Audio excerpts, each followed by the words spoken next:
Nasi tikutambira musesvondo ndatete Flo vari pamute. Muri kuvanzwa here kati nhasi vanenge vachingosekerera chete. Technology. Ndakavavhara muromo vanongoseka chete.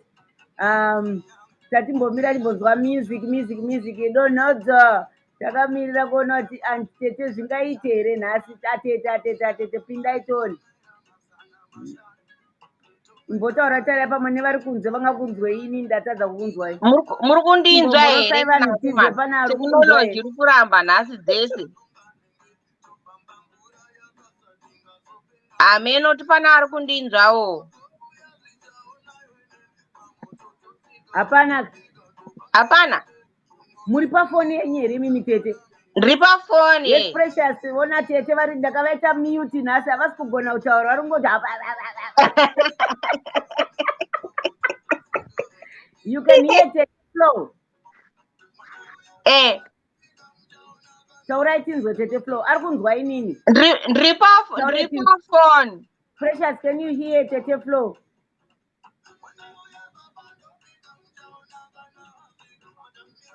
Ngaimbomira pindura akutanzi ndokunzwa. I can hear you.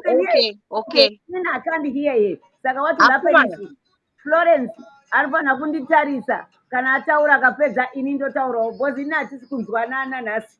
Ini ndokunzwai but kure. So I have to. At least ari kundinzwa. But kure. Hanza kani you both. Saka ini ndisiri kukunzwa pamwe side rangu newe connection. Vari kukondinya pane last week musi weSondo handiti Tete Flo. Because taitaura last time macase ese ainvolva married men who had affairs. Saka tikati I think high time kuti vasikana varege kuramba vachiwira mastori emamarried men, because haachinjiba akafanana neravaitaura netime yana mai vedu nana mbuya vedu. Saka vanhu ngavarege kuti ndandisingazivi akandinyepera. Saka signs to watch out for. Hello mucha long time akumana.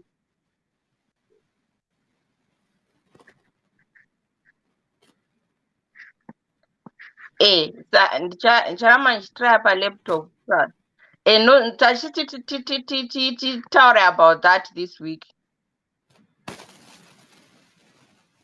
Hello.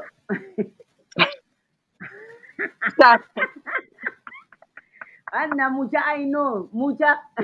Nasi pakatoma pano. Ini ndofunga denchita sign language. Utete sign language so that in the follow a conversation. Adisi kutombonzwa kuti Florence atiji. Saka nhasi Flo anotongotaura. Ndichambotsvaga technical side kuti ndivaudze kuti no imimi auntie. Anyway, taura about that. Kuti like married men every time. Like my story that I now last week. Umwe akanga achichema about a lover, a mistress who died in a car accident and they were working together. And then the second story had a young lady who tried to kill herself because the married man who was dating anga amramba. So she tried to kill herself and ended up in ICU. And then the wife is the one who was writing in now on one of our ladies' platforms anonymously. Dite say because tapindwa busy kunamatira msikana wetu asafa. As we know, pachiwanhu kuti unogona ita ngozi. Saka, then she was saying, but I don't know what to do. Her family were telling her to leave. Saka, no, but sometimes there's no excuse for us as women, because murume anotaura, they use the same excuses, and they've been using the same excuses for generations. That you can catch Kutumuchi is still married. and in a married valid, which is they're actually participating and everything, but no problem.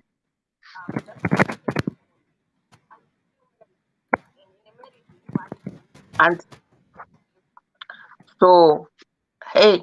Okay, ndakukunzwai ndaenda kunoconnecta kuconnection yefoni saka now Okay. ndakunzwa nefoni. I'm following. Okay. Yeah. So tachitaura nemasainzi evarume iko zvino, but married men.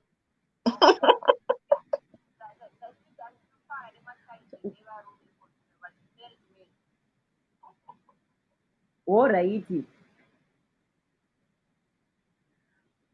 Paiswa adzoka yeska jolela aripo nhasi modifo. Hanzi mazuva ano hatinyepi, tinotaura chokwadi. Manje kunetsa kuti tinenge tichita echo. Regai ndibude nditraye futi. Hanzi musikana anotanga achiti unondirovesa nemukadzi wako, kungorara naye kahwani unonzwa achiti ndokarova kamukadzi kako, woshiya kuti simba racho azoriwana kupi.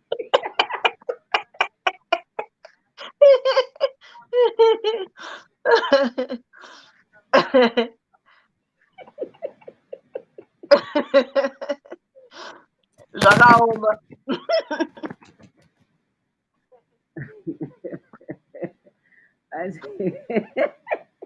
Waona wapedza vanhu panapa iwewe Jolela, but varume vacho munombonyenga sei musingagutsikane negadheni rawakwapuwa?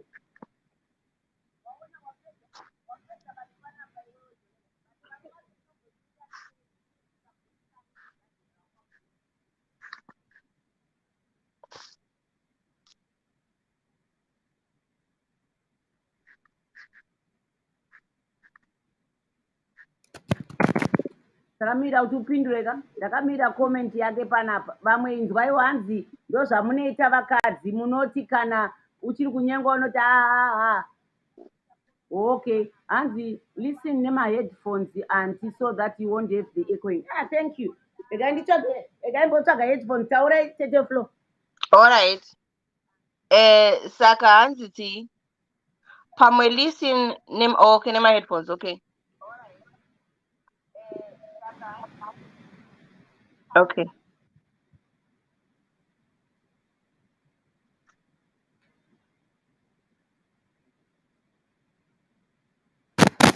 That better. Is that better now? Yeah. Okay. I didn't get up. Yeah, and I can hear here, and this is where I've seen an echo. Okay, no, I've seen an echo. Thank you, Mucha. Dzidzisai mbuya yenyu.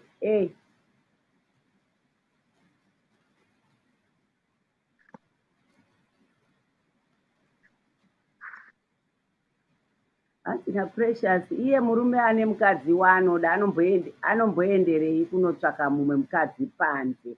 Izvi zvese zvamunobvunzai zvoda kupindwa nevarume nokuti ndivo vanoenda kunotsvaka panze.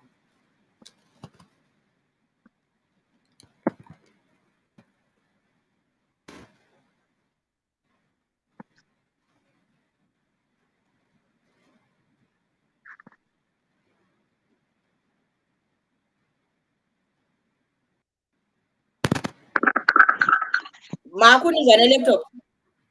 No. Tete Flo vanetseka panapa nenyaya yavo yenhuriki. Itaura tinzi. Mukunizwa nelaptop? Laptop mukunizwa? No?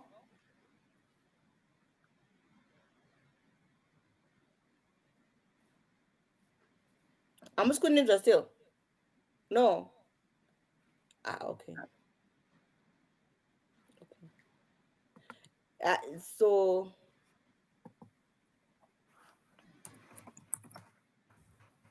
haisi kuita, taurai tinzi. Regai ngoshandisa phone then. Let me just use phone.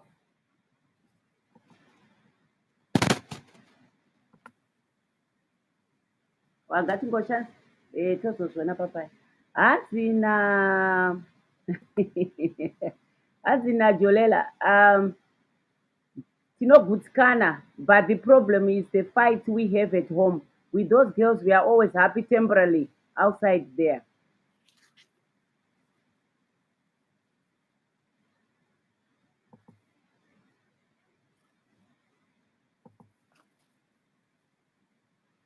Hanzi na precious iwe Jolela. Then stay outside, don't come back home. Hanzi na mucha.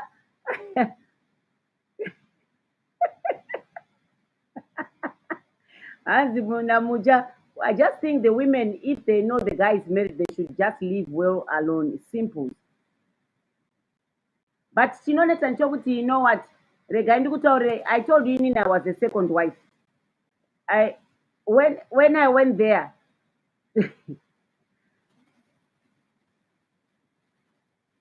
Inina was a mistress, and I became a glorified wife, second wife.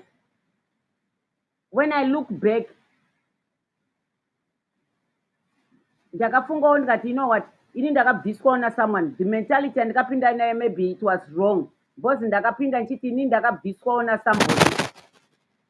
Saka ina handina basa nazvo kana mumwe munhu akabva. Saka iattitude yandikaita for almost what, 15 years.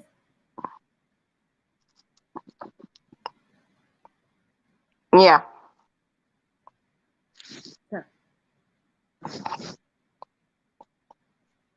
Uh-huh. 15 years, you know.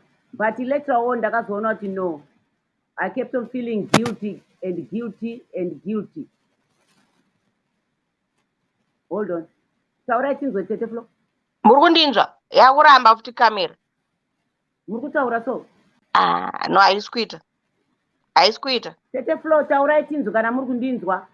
Ndikukunzwai asi haisi kuita. Haisi kuita. Haisi kuita.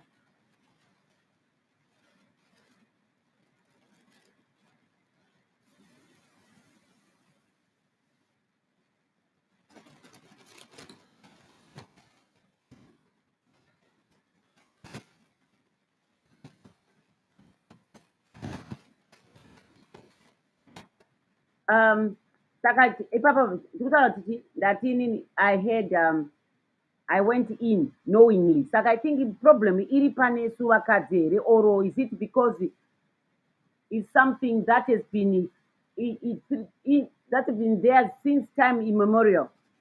Do you think these things you can't change them now, or what?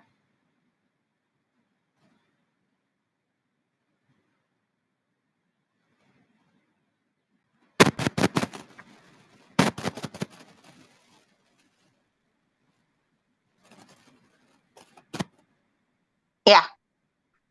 Yeah, right. My partner in crime. Tsika. Ataurai zvenyu ikoko, sorongo vanhu vachiri kunzwai. Ndizvangu ini. No. Muri kundinzwa here? No, I can't hear you. Hamusikunzwa? No, I can hear you from the phone. Okay. Neizvi phone, okay. But not per computer. I don't know why tisiri kuconnecta nhasi. I don't know why. Ndikaisa pa computer pacho ndinzwe nditaure from computer pasina echo tone. Pa live pane connection here, auntie. Should I join on the live connection? Because ndajoina yepasi. Ndajoina link yepasi under live. Yeah. Hello. Ndati ndajoina pa link yanga iri under live. Saka John ndikutaura navo kuti vanditarisire vandinditi.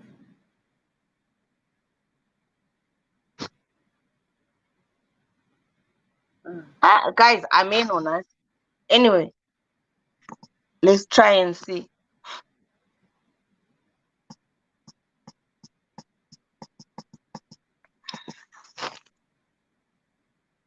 Yeah, so Mutauro, okay.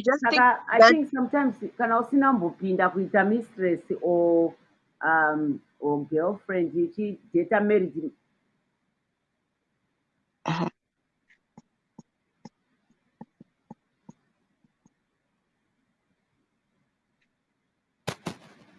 I think it's difficult for you to understand it,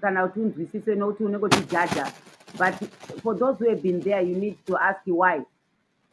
I know it's wrong.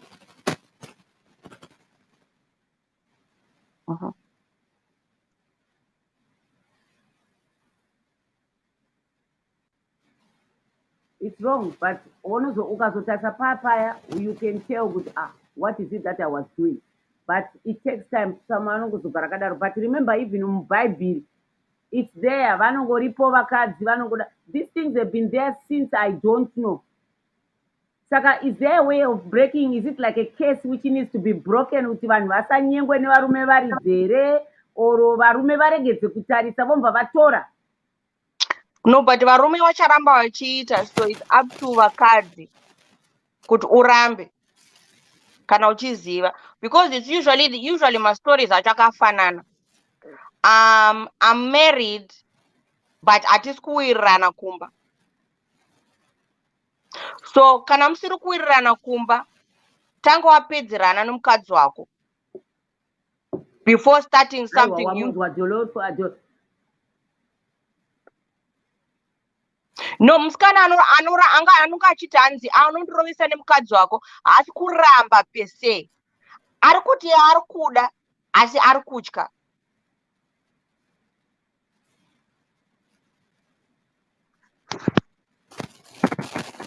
Musikana anonga achidaro anonga asinga, not kuti ari kuti handisi kuda, ari kuti handiri kutya, ndiri kuda asi ndiri kutya, handizvo. Because kana usingada haungoti unondirovesa nemukadzi wako, unoti handidini, handidi munhu emurume umwe munhu. No.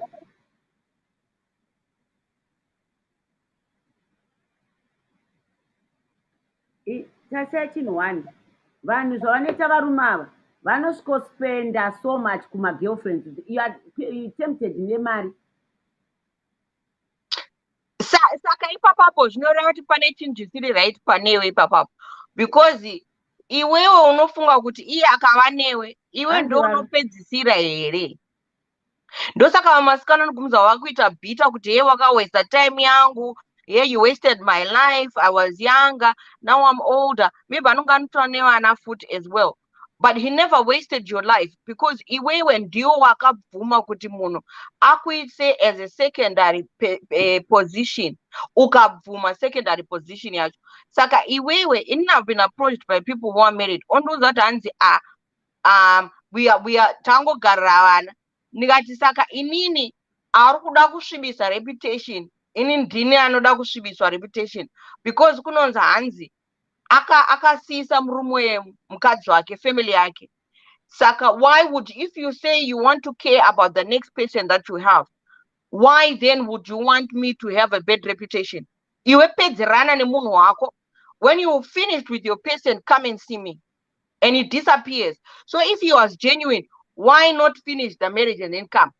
It means it's not genuine. Saka paapedza kutaura nene apa atanga achiti hanzi no, I just want to be friends. Kuti vapinde zvakanaka, or not, I just want to be friends, I don't want anything more. And then after a bit otanga kuti but iwewe uri munhu right, iwewe unongona muri right, iwewe anonga atotanga zvinhu zvake. Saka iwewe unonga uri munhu right, tingafambidzana zvakanaka, zviri kuno. What?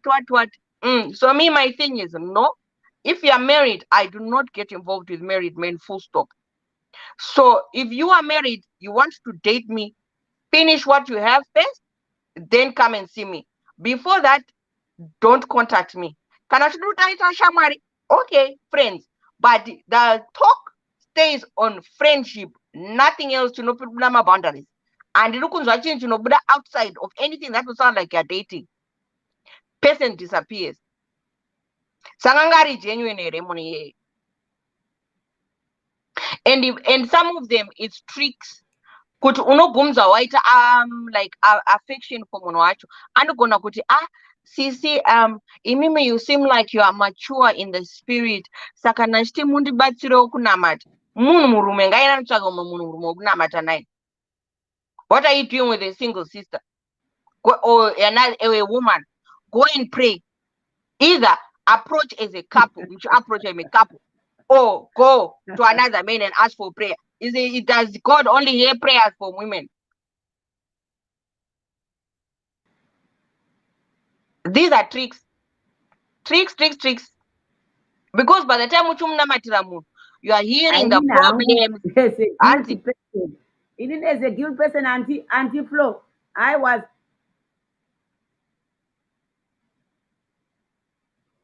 Amufunguti matrix here because kana uchiza ma problems emunhu you're getting involved, you're getting kuti chii his welfare mamukase nhasi muri right here kuri sei chichi. In the end you get affectionate for the person. Sooner or later you're going to start dating.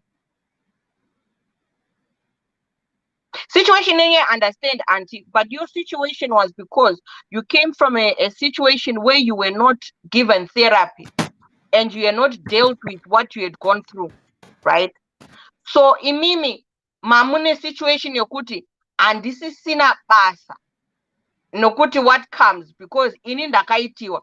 So whoever it happens to, it was no longer a human being you were doing it to. It was almost like you were doing it to the people who were doing it to you. So it was a situation of a bitter person. It was a situation yomunhu ari normal. Yokuti like me now, I have no bitterness. So why would I go and say other people do it, so then I do it? That's not an excuse, and that's not an adult way to act with other people. Okay, other people steal. Am I going to go and steal?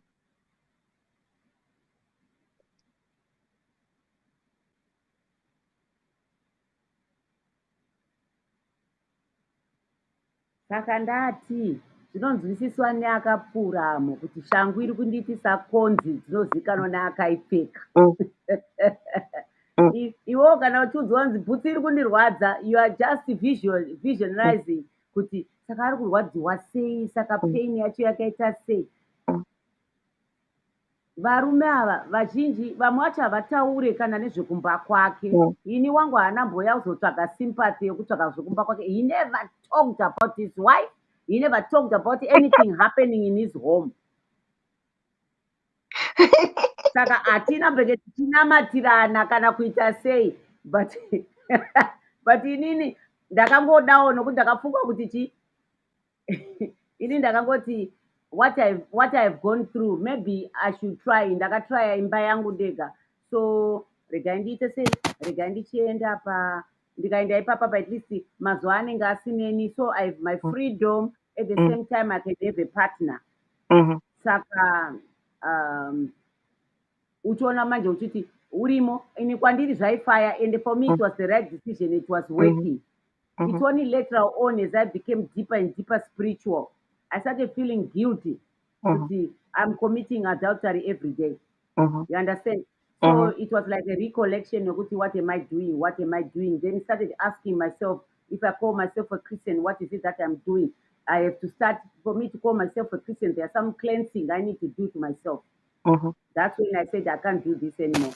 Although I had sinned for those 15 years. If it was sinning, but in the Bible, kana uchienda ku New Testament hakusisina kwaane mukadzi one nemurume one. But the Old Testament is there ine vakadzi 2, 3, 4, 5 what other religions vanotedzera izvozvo.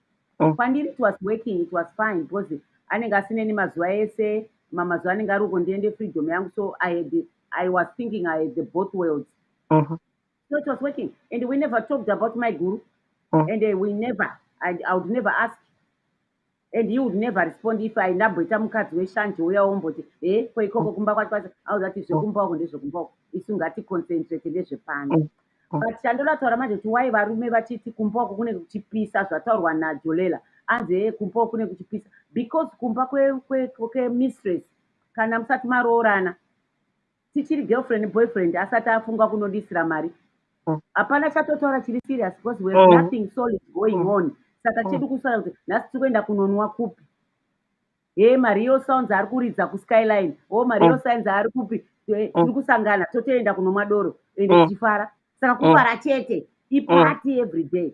Then pandikazoroorwa akazoona kuti hatina kumbosiyana nokuti kwaane maresponsibilities. Varume ndo zvavanotiza kuenda kumistress, vanoenda because kunenge kusina responsibilities, hakutaurwe zviri serious, kunwa doro nedarling, romance haiperi nokuti that's all they have.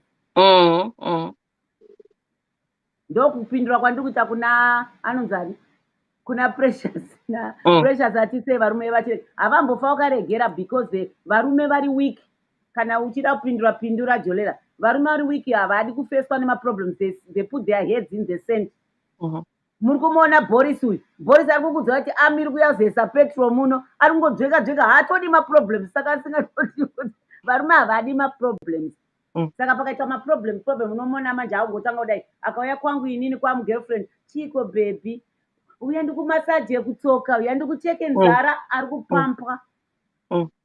Kumba akauya kune kuchidzi, saka maenda mwana ndakudza kuti akadzoswa kuchikoro, chakadai chakazodzoka chika mabills nechi vanotiza. Vanoda easy. Saka ndo situation yangu. Varume vamwe vanoudza nezvo. Anoudza kuti hakutaura kuti I'm happy or I'm not happy. Vari wiki vada kuyuza iyoyo. Ari kuda munhu anongokudza kuti inini zvokuba kwangu handitaure, and I don't like talking about my home. Ndiri pano unoda kutaura nezvako iwewe neni. Handiti kuona. Siyana nezveava. Hazvinei newezvo. Saka I mean, you can judge, nokuti ndataura kuti iwe uri kujaja munhu ari kukamira nebhutsi yake kuti angadai apfeka akaida yapfeka. Ndiwe wakaipfeka bhutsi yake. You have to be in there to know kuti konzino what they say.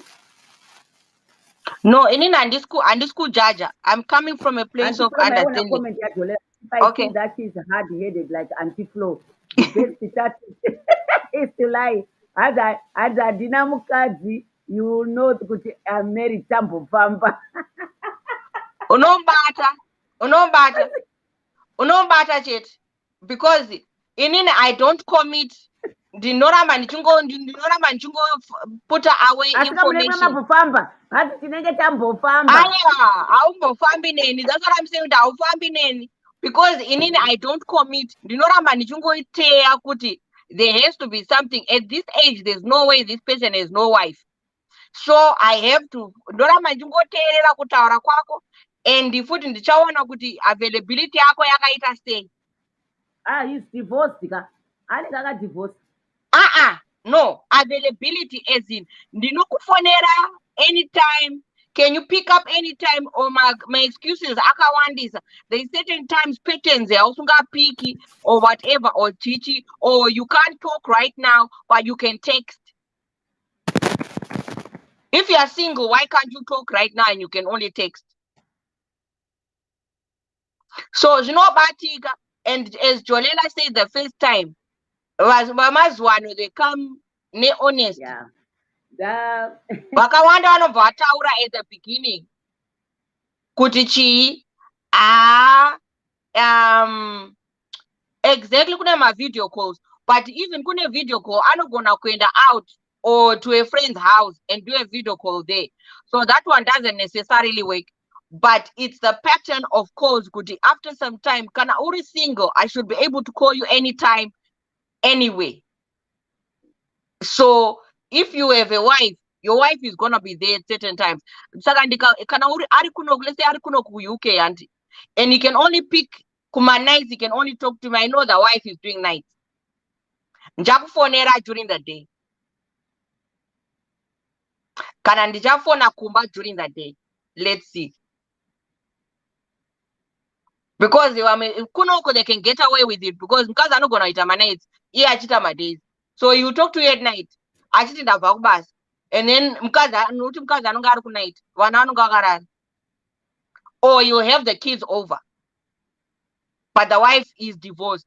So matrix nesi tunoaziva futi Jolela. Tunoaziva. Saka chero kuti ati totambofamba tambosvika kwekwe.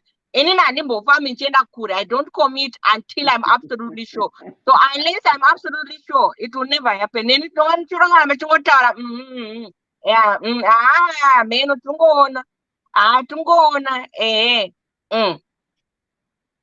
So I don't do that.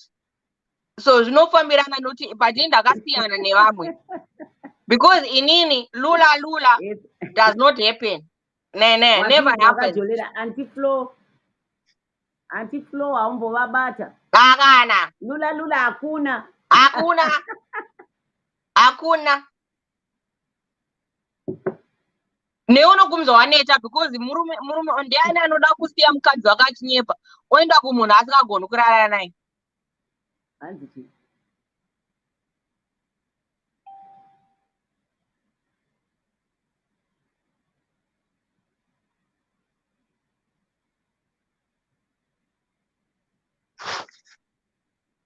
Pane comment Auntie Ruth.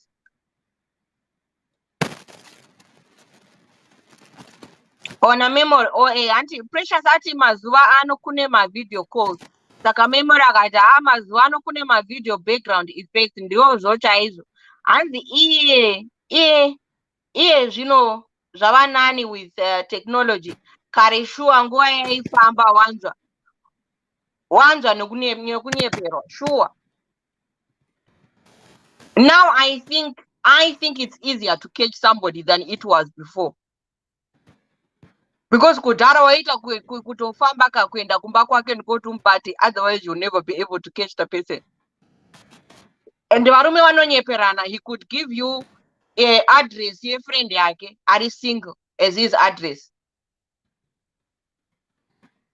So iwe unonga uchingoenda ikoko uchifunga dimba yake usingazivi kuti haisi yake ba. But there are also trees. Lula usamupe anoenda. Oh go.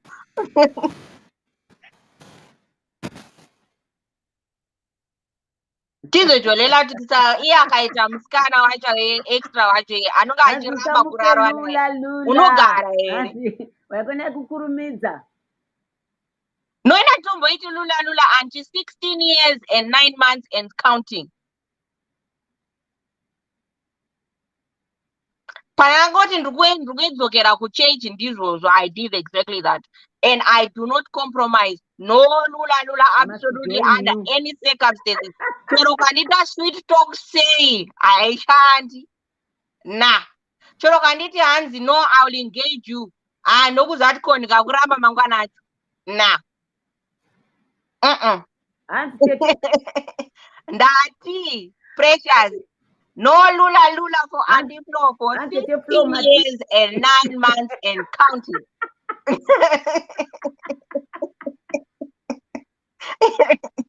16 years, 9 months and counting. Okay.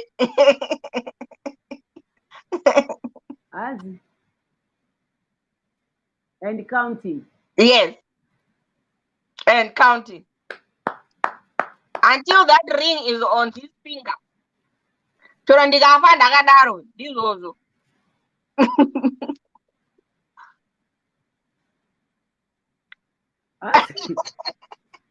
Hanzi Jesu na Precious 16 years 9 months Jesu.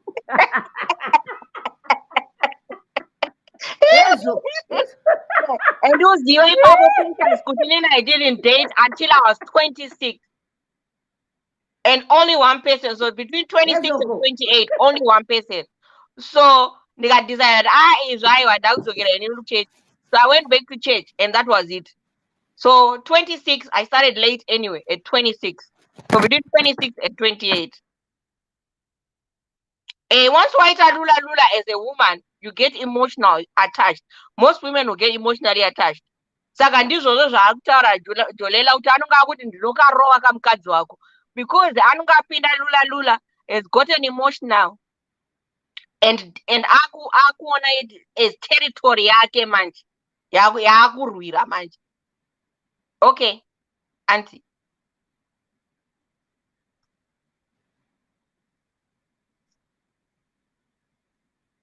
Inina apa Tete Flo handitomboda kutaura inini I plead the fifth. Handikomenti.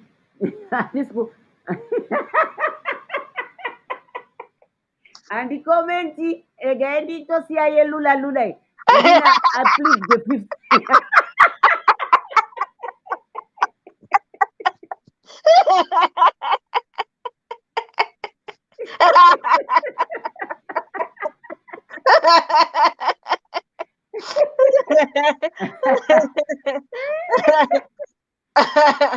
No, but inine I am extreme. I know I'm extreme, and I stand alone most of the time because even my friends, Angarima Christians, were like, "Come on, these are modern times." Bible are now changed. Regarding in modern times, it has changed. So you're either living the Bible or you're not. Asi na memory muri kulula anti ndikati I plead the fifth.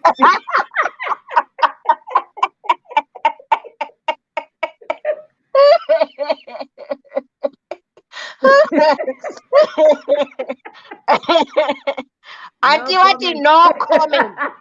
No comment. I didn't comment. No comment.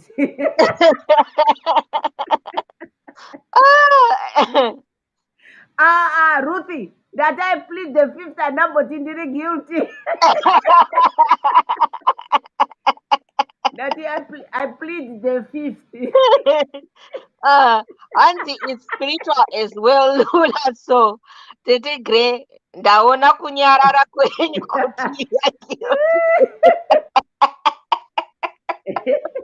ayo hawana kunyarara, vati no comment.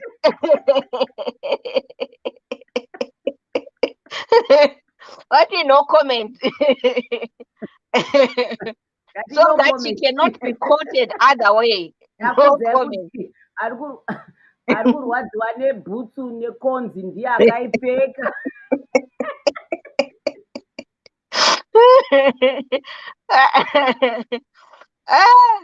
Yeah. Exactly.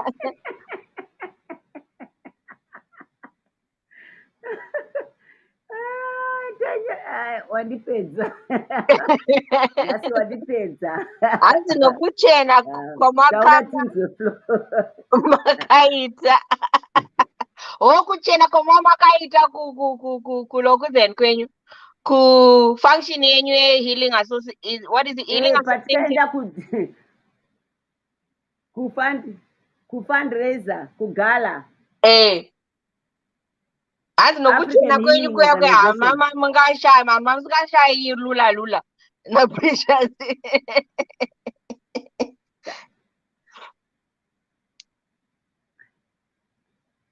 Auntie Gire, don't quote it. She said no comment. No comment. I wanna put yes or no. No comment.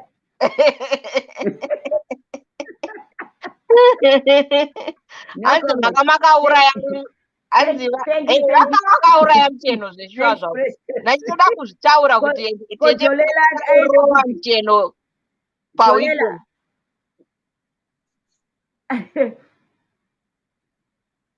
Wanga achiluka young and sweet. Thank you. Maita basa. Mwana wangu akahosta that gala and they really akahosta gala tikati yatinosupporta. It's a fundraising for the building community center yavada kuita start off the project Africa Healing organization in Goromonzi. It was really successful.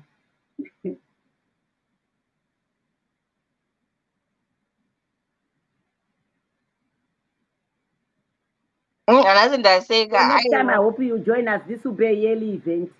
A yearly event. So, next time. Yeah, support. Join. Saka.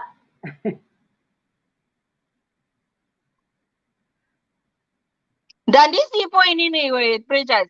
Wanduwana kupi ndandisipo inini kufundraise. Kandi ndachiti nhasi ndivashambadze futi. Last weekend she's looking young, she's looking lively. Nhasi. Anditolela sila haundigoni.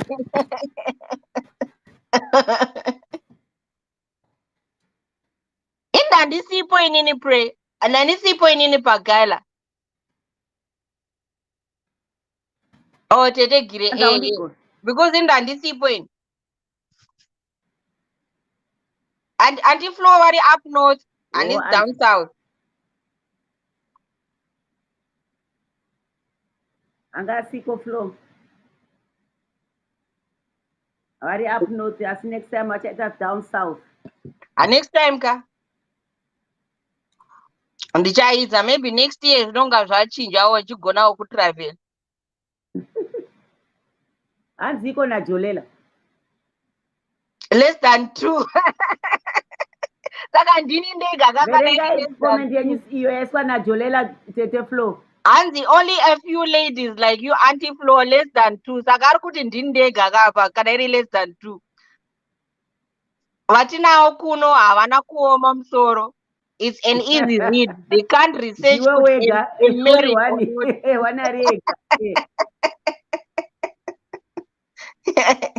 ndosaka ndichiti ndivadzidzise kuti womai musoro nemiwo. Don't just give yourself out cheap like that. Tarisa Jolera unotonakidza zvakati hautombotauri takawanda, unongoti easy. Unoona uyu tinomti I'm married and then they are okay with it. Or unomuti chi I'm not married and then they are okay, they don't want to investigate really, they don't really want to find out, so they won't investigate. And then Paya. She's emotionally attached, so she won't care as much anyway. But in the chief investigator and gets to investigate. Right from the moment you start saying hello, ina ndinambosvika kwese handisvike kwese kweinvestigation, handambosvika ikoko. I was in a hard place, ndandiri difficult time. Akauya akaita take over everything. What happens, Jolela? Vanospenda mari. He took over my life, and for me life was easy. Pane chikafu chevana, pane indaenda kuti ndakutokweretesawo mari vamwe kubasa, indaive munhu aikwereta mari. It was the best decision ever, although a selfish one. You know, it was a selfish one, but you know what? Hey, but we can only make the decisions that we can at the time with what we have. Hindsight is always 2020, as they say.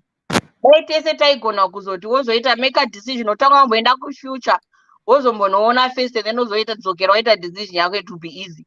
But you have to do your decisions at that time with what you have. So, which is why I say in the first place, Vaskana, it's easy. Like now, it's so easy. When everybody is so connected, that it's easy to discover, and it's easy to discover that somebody is married. Mutraye, different times, are they available? Different times. Can Ashingoda Kungo text a chat? Why do they just want to text? Why? Because Anugasgoda could text talk at some time, because maybe the wife is there and he can't talk, but he can text. So why? Video call. Don't have video call at one certain time, one specific time, different times, and don't give advance notice sometimes of some of the things. Unongo surprise out of the blue, and don't do it for 1 week.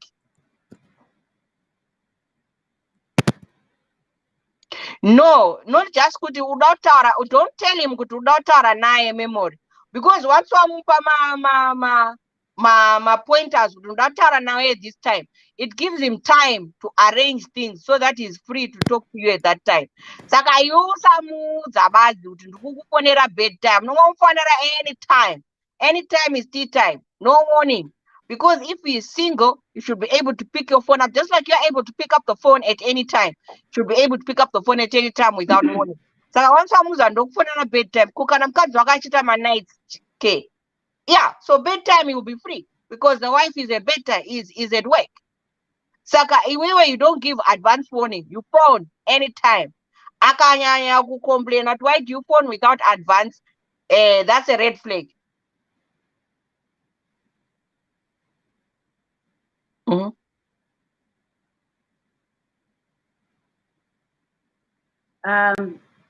Ndoda kutaura kune vasikana vana Flo nevamwe vana Mutauro.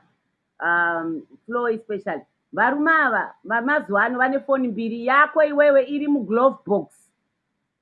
Saka nyange ukafona ukaita sei inenge chirira iri muglove box. Anokuudza kuti ndakandarara, ndakaneta ende kubasa kwakaita sei. Yake foni yemudzimai inenge iri kumba inenge yakaiswa pairire chinhu nokuti haisiyo nhamba yaunayo. Hanzi naRuthi, we learn from experience, sometimes a painful one. Masigns ekuti ari married will be there, but ladies ignore. Yeah. Akadzi vanozviita ameni. No, auntie, I know the 2 phones, but you can't be asleep all the time, or you can't adnakuinzwa all the time.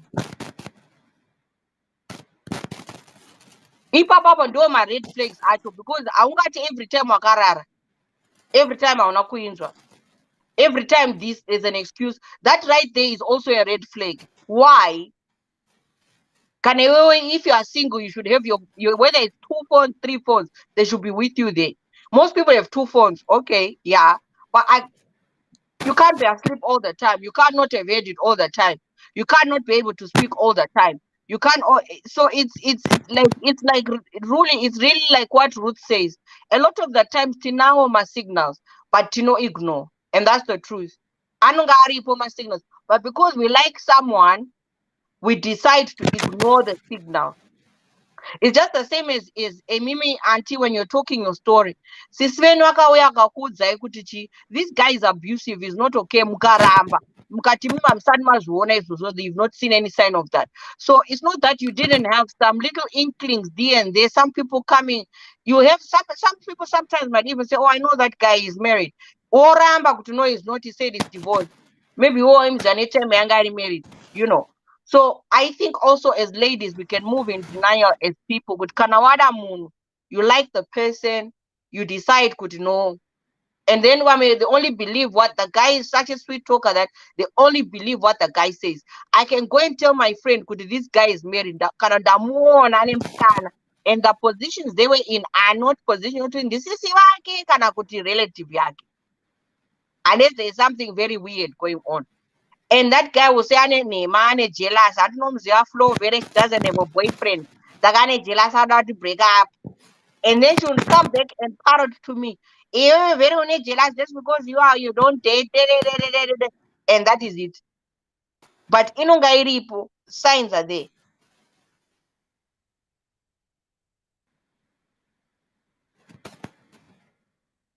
Pane iripo hapa auntie. Yeah, pressure. Manzi varume zvavanoita hazvina kunaka. Munoziva wanzi vamwe varume zvavanoita hazvina kunaka. Munoziva vebusiness vandiri kuita randiri kuita, vamwe varume vanonditumira zasi kwavo nezuro ndakazvoona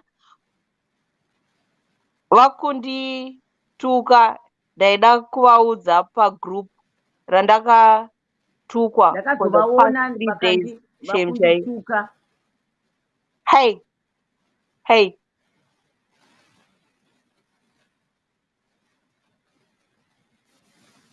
So vamwe vari kumutumira like their bottom half unsolicited, and then vomutuka futi. So, and then memory says, replying to Ruth about the one about experience, says unenge wapinda murudo as you ignore. And then Ruth thought vamwe varume vanotokutaridza hama dzavo and you feel comfortable. But sometimes and varume vanogona futi zvakadaro, Nigerians, they're very good at that. But the thing is also sometimes inonga isiri hama chaiyo. Because I know somebody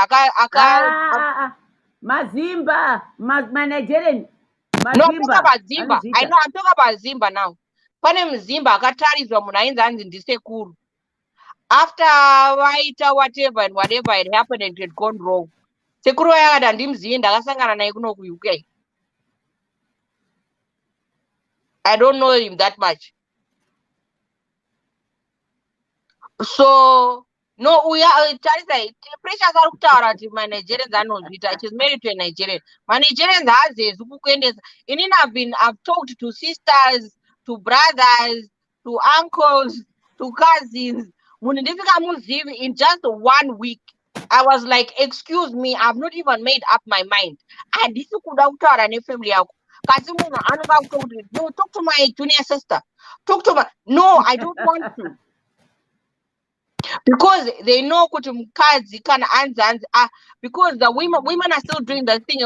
Oh no, he showed me to his family, so he's serious. No, his family are actually tired of meeting new girls.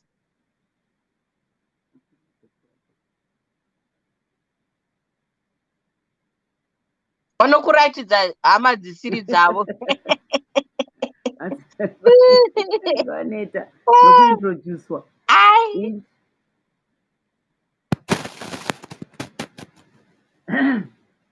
varume ivava havasi varume chaivo rabhini dzevanhu. Ndimi muri kuriplya kuna Preshi kuti vamwe vanoita zvokuratidza. No, zviri kwose Preshi handisi kuramba, even mazimba anozviita. Vese anyway, anyone anonzi murume anozviita. I'm not refusing. I'm saying kuti they've got, because they know kuti musikana anofunga kuti once they meet family, it means kuti you are serious. But sometimes even the family is fed up of meeting girls. You understand? So it's like, oh, not this again.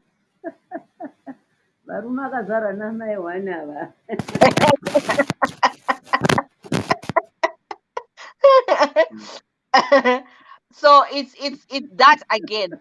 So in any, I think what I'm getting from conversation is that kuti it's not necessary kuti vasikana vanonga vasinganyumwi kuti munhu akaroora, asi kuti anonga achida hake.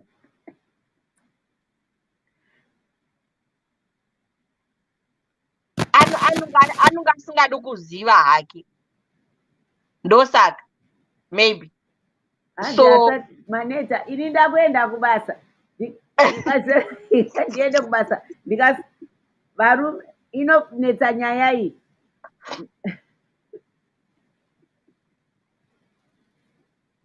Because both sides hadzidi kuregedza. For men there is an advantage, for women they find they have an advantage. Tichira on a serious note, kumusha zvino necost of urikundinzwa urikundinzwa ndichitaura okay. Cost of living yekuZimbabwe iri kuita kuti vanhu unonge watowana munhu ari kutongokupa, that's why vanhu vazhinji zvino kune masmall house akawanda, because munhu anenge ada kutochengetwa usina kana chii, saka zokutonzi kuna mai guru and then unenge usiri one.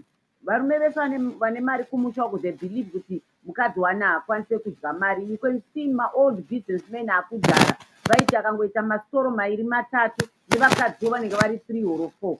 Because in their mentality yavo ndeyekuti mukadzi wanani anovabatsira, mukadzi wanani haangadyega akapedza mari yese. I remember him. Vamwe mujara wokumusha kwedu vairi matofu pakanyenga this girl anga ari kutonopesa form 4 akatosiya neform 4 akanga apuhwa nesitoro yekugara ari mufunde kuregeta chibasa. Akuti neni ndikati ndiregei nditaurire kuti ndiuye kuzoitepa muri vavo, indoda kuita mari yangu ndiite sitoro ndigoitawo varume vangu 4. Saka ndinopazvinoitika izvozvo ndikati ndichazviita nokuti majaira ndoitawo masitoro 4 ndoti varume varume 4 vanomaneja masitoro aya vave varume vangu. Zvinoita here ndikati handina basa nemari yenyu, I like to make my own money. But you know what, at the moment munomuchaimo even nezera rangu I also meet varume vari kumazera iwaya vari kutsvaga a friend to talk to. Hanzi unongoziva kumba zvakwaita izvo, ngati aiyo ini nezvo ndatokancelai mamarriages iwaya. You know that, let me tell you something. Pane kuti uti kumba kwaita se imosa kuti magara majairana vana vakura, you need to start having date nights nemudzimai wako kuita revive zvamaisiita muri vadiki. Hanzi hadi uyo anoda kuenda kumashift, kati no, you need to try your best. Varume vacho chibhoyi hamuna zvamunoita. Surprise, take it, whisk away to France, whisk away to Europe, baya matickets ongopeka if don't baby tiri kuenda away kuweekend hamuzvigone. Saka iwo kunyenga inini uri kuti inini achembera kumba uku, ini ndiri mutori older than you, ukufunga kuti ndiri musikana mudiki nokuti handina murume. Badene murume wacho mumba ndikandimudza kuti ngatiitezo, ini I'm romantic, I will take him on those things. Ndomusurprise, I like to travel, ndomusurprise nokuti asaschedule yakamira sei, wotongopeka kuti tikusangana kwakati motoenda kuairport, moenda kunoita weekend away Friday to Sunday, muchiita replenish, unokuita revive and refresh. Vana kana kura musisina chinhu, hamudi kuita maromantic dates, hamudi kuita anything, mopesera majairana mukasvotwa. Saka wakunyenga inini 60 chakuti old kuti ndiite sendite revive upenyu hwako iwe 50 chakuti uri mwana mudika iwe ungada utoita hopa wakutotsvaka kunzwa kuti kumba zvange zvapera. Zvinopera nokuti vana vakura chama makaunganidza mese mwana aenda kuuniversity hamusisina anything. Tiende motanga kuita mukomana nemusikana and start being, you know, that panototsvaga girlfriend. Ndadi uyu anosenza sereka ndama 12 hour shift chichi panoita kuti chipote chingosangana ngati inini handisi service station.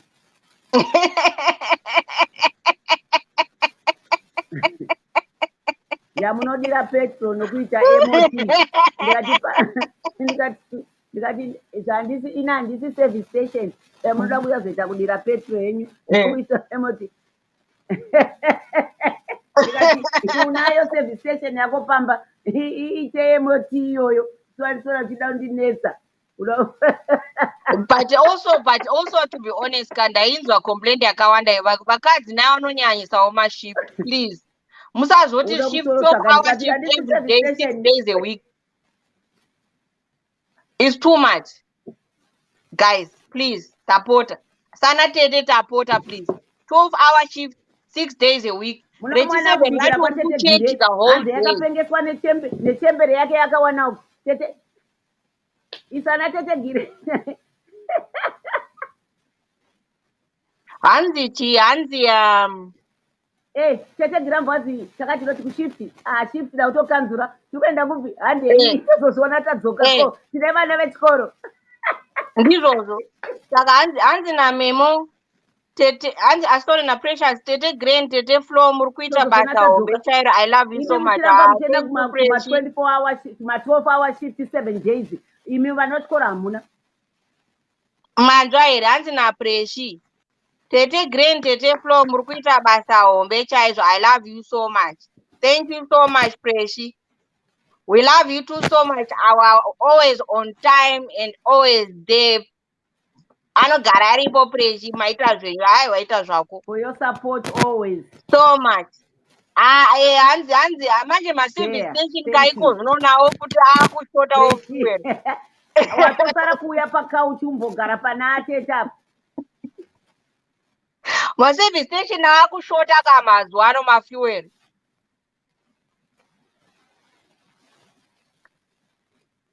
saka nemiwo futi nemi musawanza please mashift tapota because every time kunovaunzi ndakaneta ndaenda ndakaneta ndaenda isu hativadi varume venyu mashift ngaite mashoma hativadi tete Flower haadi murume wako saka please reduce the number of shifts handi manzwa tete Gire kuti hanzi havadiki vachido wako yauna tete Gire kuti naye mikumba uko vari kuranza mashifti mimoto anane muri fresh tete Gire wazva kuti coin but I'm older than you are unopengera saka please let's shift this mashift haaperi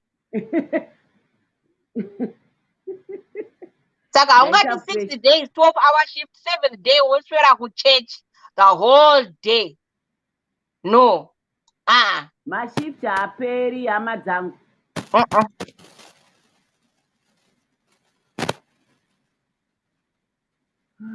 mari yacho unozoitei exactly what happened anyway, okay waita mari yacho wagumza wadivhota what then tiende kushifti zvedu ko tine vanobikira ipana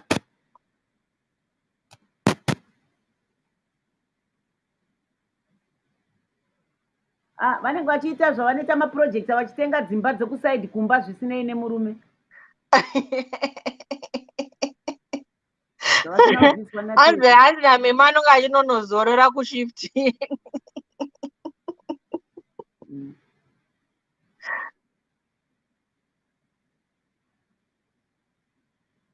waona kuti hakuna mashifti anozororei mumba hamuna chichaitwa ndosaka vachizotsvaga kusaidika hanzi anonge achiti ndakaneta musanongu uri kurwadza imwe nyaya iyo next uyai musesvondo tizotaura iyoyo tete Flo ngatichipedzai ngai ngatipedzai next week tarova rume nhasi next week tinene next week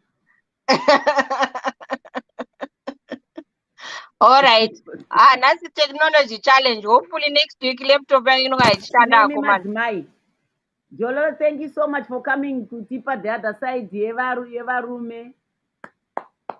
Keep coming please and bring your friends please. Uyai musanyepera vanhu Jolo, usanyepera anti Flo, it's not nice.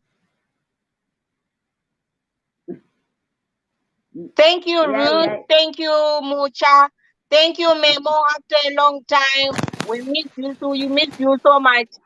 Muye mese please. Nevese vatisingaone hovo. who we can't see, who've not commented, who are in the Tietes. Thank you so much.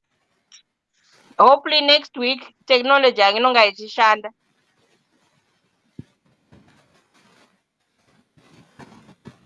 Ndapedza auntie. Yeah. Thank you guys. Thank you so much, Flo. I hope next time we'll be able to converse here. When it's not overlap. But thank you so much for the patience. Kuneve Swarmuno Ruthi. Huyai Pap Culture, Precious Achaya Musi. Memory. Thank you so much. Mwah.